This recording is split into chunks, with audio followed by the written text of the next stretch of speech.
এতিয়া চবতকৈ ডাঙৰ ভাল খবৰ এইটো যে আকৌ আছাম পুলিচৰ নতুনকৈ এপ্লাই আৰম্ভ হৈ গ'ল। মানে চাওক, প্ৰথমতে জানুৱাৰীত এপ্লাই কৰিছিলে, যোনে যোনে কৰিবলৈ থাকি গ'ল আকৌ খুলি দিছিলে জানুৱাৰীৰ পৰা সেই 8 ফেব্ৰুৱাৰীলৈকে লাষ্ট ডেট। এতিয়া 8 ফেব্ৰুৱাৰীৰ যেতিয়া বহুত বন্ধ কৰি দিলে, তাৰপিছতো বহুতখিনি কেণ্ডিডেট থাকি গ'ল এপ্লাই কৰিবৰ কাৰণে। এতিয়া আকৌ খুলি দিছে, আকৌ খুলিছে 15 ফেব্ৰুৱাৰীৰ পৰা 28 ফেব্ৰুৱাৰীলৈকে।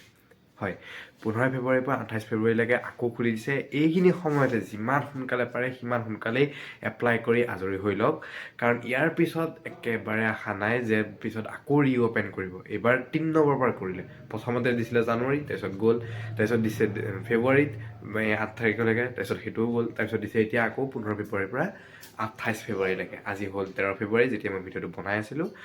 তেতিয়াহ'লে হয়তো মই 14 ফেব্ৰুৱাৰীত চাগে মই পাব্লিছ কৰি দিম। তাৰপিছত 15 তাৰিখ, মানে তাৰ পিছদিনাখনৰ পৰা 15 তাৰিখৰ পৰা আকৌ নতুনকৈ খুলিছে। আপোনালোকে এপ্লাই কৰক সোনকালে। আৰু এই ভিডিঅ'টো ওপৰত যোনটো নাম্বাৰ দি আছে, এই নাম্বাৰটোত কণ্টেক্ট কৰক। ঘৰতে বহি পেলাই আপোনালোকে আছাম পুলিচৰ এপ্লাই কৰিব পাৰিব। মানে এপ্লাই মানে এইটো নহয়, নতুন মানুহো এপ্লাই কৰিব পাৰিব। পুৰণাখিনিয়ে যোনে যোনে এপ্লাই কৰিছিলে, কিবা যদি পষ্ট থাকি গ'ল কৰিবৰ কাৰণে, সেইখিনি কৰিব পাৰিব। আৰু দ্বিতীয়তে নতুন মানুহখিনিয়ে যোনখিনি কৰিম বুলি ভাবিছে, আকৌ আৰামত এপ্লাই কৰিব পাৰিব 15ৰ পৰা 28 ফেব্ৰুৱাৰীলৈকে। ধন্যবাদ। এই ভিডিঅ'টো সকলোলৈকে শ্বেয়াৰ কৰি দিয়ক। বহুত ডাঙৰ ভাল খবৰ।